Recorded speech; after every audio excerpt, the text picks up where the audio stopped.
For the first time in centuries, researchers have uncovered what's believed to be Jesus' tomb inside the Church of the Holy Sepulchre. The new discoveries here at the Church of the Holy Sepulchre happened during a recent restoration around the tomb of Jesus. For 2,000 years, people walked across these stones, never knowing what was buried beneath them. Not tourists, not priests, not even scholars. But in 2022, a team of scientists began a simple restoration at the Church of the Holy Sepulchre, believed to be the very place where Jesus was buried. What they found hidden beneath the surface silenced everyone. An untouched garden, hand-cut tombs in solid rock, and ancient seeds that shouldn't have survived. But they did. And suddenly, the most controversial passage in the Gospel of John wasn't just scripture. It became evidence. The world had doubted it. Rome tried to bury it. But now, even skeptics are forced to ask, was it all true? It began with scaffolds, dust, routine. In 2022, restoration crews entered the Church of the Holy Sepulchre, not to seek history, but to protect it. Cracks had formed beneath centuries of stone. Vibrations from footsteps, earthquakes, and time itself had weakened the foundation. At first, it was nothing out of the ordinary.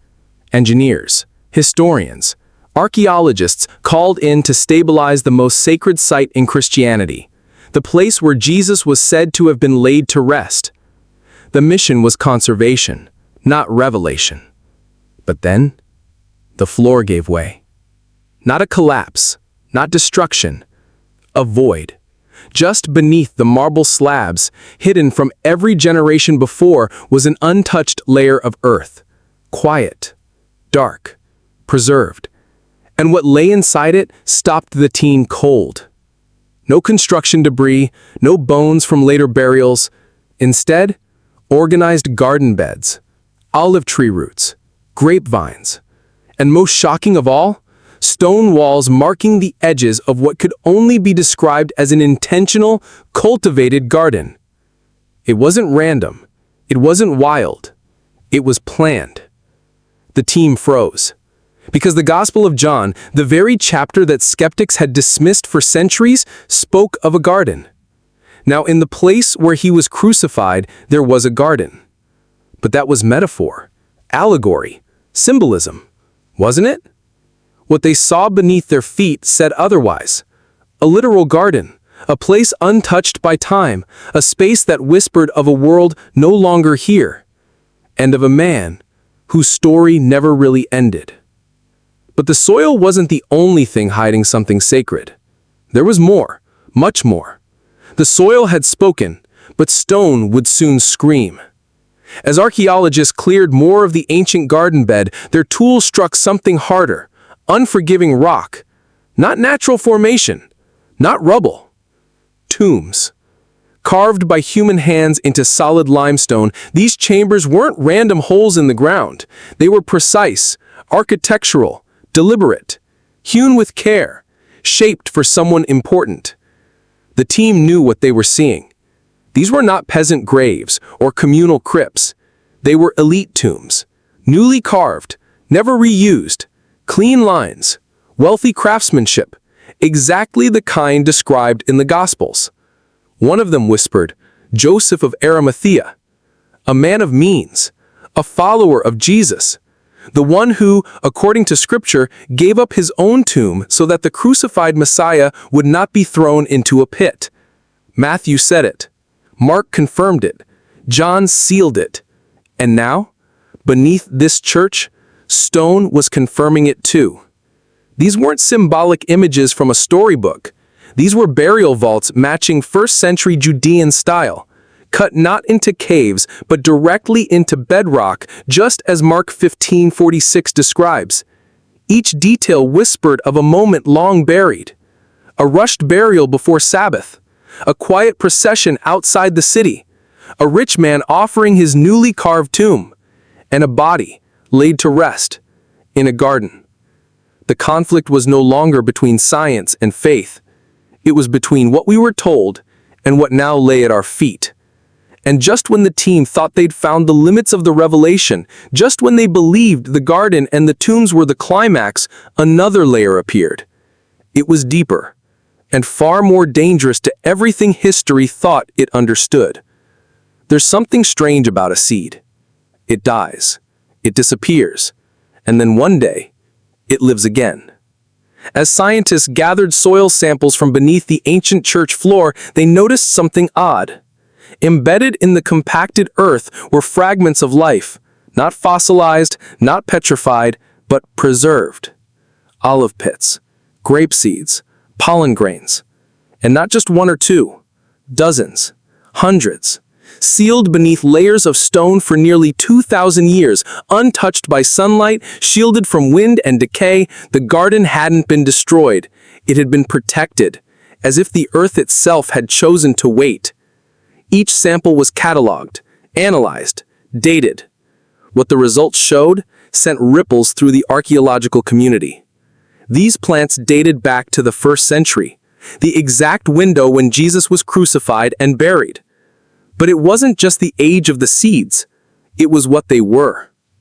Olive trees, grapevines, wheat, barley, figs, the very flora spoken of throughout Scripture, the symbols of covenant, communion, sacrifice, and resurrection. And then came the turning point. One of the researchers cross-referencing the findings with ancient texts opened the Gospel of John, chapter 19, verse 41. Now in the place where he was crucified, there was a garden. It had always been read as poetry, imagery, a spiritual metaphor. But the pollen, the roots, the plant life told a different story. This garden was real. The gospel wasn't just describing what it felt like. It was describing what it looked like. Suddenly, the metaphor was material. The symbol was soil. The word had become visible. And if that line in John was literal, what else had we dismissed as allegory? For centuries, theologians debated it. Was John's garden literal or just theological poetry? Most scholars lean toward metaphor. After all, the Gospels often used gardens to symbolize Eden, rebirth, or paradise. And in an age where miracles were explained away and ancient texts were picked apart, the idea of a real garden at the foot of the crucifixion site sounded unlikely. Until now. The evidence beneath the Church of the Holy Sepulchre didn't just suggest a garden existed. It confirmed it, exactly where the Gospel said it would be. And suddenly, those who had once scoffed were silent, because John 19:41 wasn't vague. Now in the place where he was crucified, there was a garden, and in the garden, a new tomb. Location, garden, new tomb, all three in one sentence. All three now unearthed in one place. But if John was right about the garden, what else had we dismissed as allegory? The story of the resurrection begins not in a temple or on a mountain, but in a garden, just like the first fall of man. The parallel was impossible to ignore. The first Adam fell in a garden. The last Adam rose in one. This discovery wasn't just about soil and stone. It was about truth rising up from the dust. And as this truth surfaced, something deeper began to stir. Not just in the ground, but in the global conversation. The headlines were cautious. The scholars were careful. But those who had waited, prayed, believed, they knew what this meant. Still, one question loomed. If God preserved this garden, what else has he kept hidden? The emperor who tried to bury the truth. In 135 AD, the Roman Emperor Hadrian made a decision. Jerusalem had become a threat, not militarily, but spiritually. Whispers of a risen Messiah, pilgrims retracing his final steps, a tomb people claimed was empty. Hadrian had crushed rebellions before, but this was different. This movement wouldn't die. So he took a chisel to memory. He ordered a pagan temple to be built directly over the site where early Christians believed Jesus was crucified and buried. It was a move of domination, erasure. He didn't just want to desecrate the site, he wanted to replace it. Stones were hauled in, foundations poured, shrines to Roman gods rose over the garden, over the tombs, over the very soil where prophecy played out. But in his attempt to bury Christianity, he accidentally preserved it. The layers of construction, debris, and Roman architecture sealed off the sacred ground beneath. No wind, no scavengers, no development. For nearly 2,000 years, the garden and tombs remained untouched, encased in history's silence. Hadrian tried to destroy the evidence, but instead he protected it, like a vault of truth waiting for its appointed time. And now, that time had come. Modern scientists, unlike Hadrian, had come to preserve, not destroy. But what they found wasn't just archaeological data. It was confirmation of ancient faith, sealed under pagan stone, now exposed by divine irony.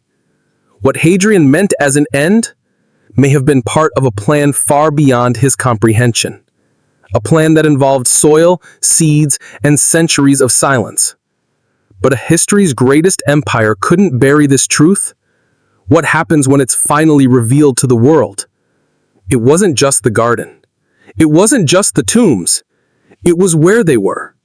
According to the Gospel of John, Jesus was crucified outside the city walls. Hebrews 13:12 confirms it. Ancient Jewish law demanded that executions take place beyond Jerusalem's sacred boundary, to keep the city pure. And now, with startling accuracy, the newly uncovered garden and tombs beneath the Church of the Holy Sepulchre were exactly where they should be, outside the walls of ancient Jerusalem, just beyond the old city gate. Geographers, historians, biblical scholars, they all converged on the same conclusion. The location matched. The gospel wasn't a parable.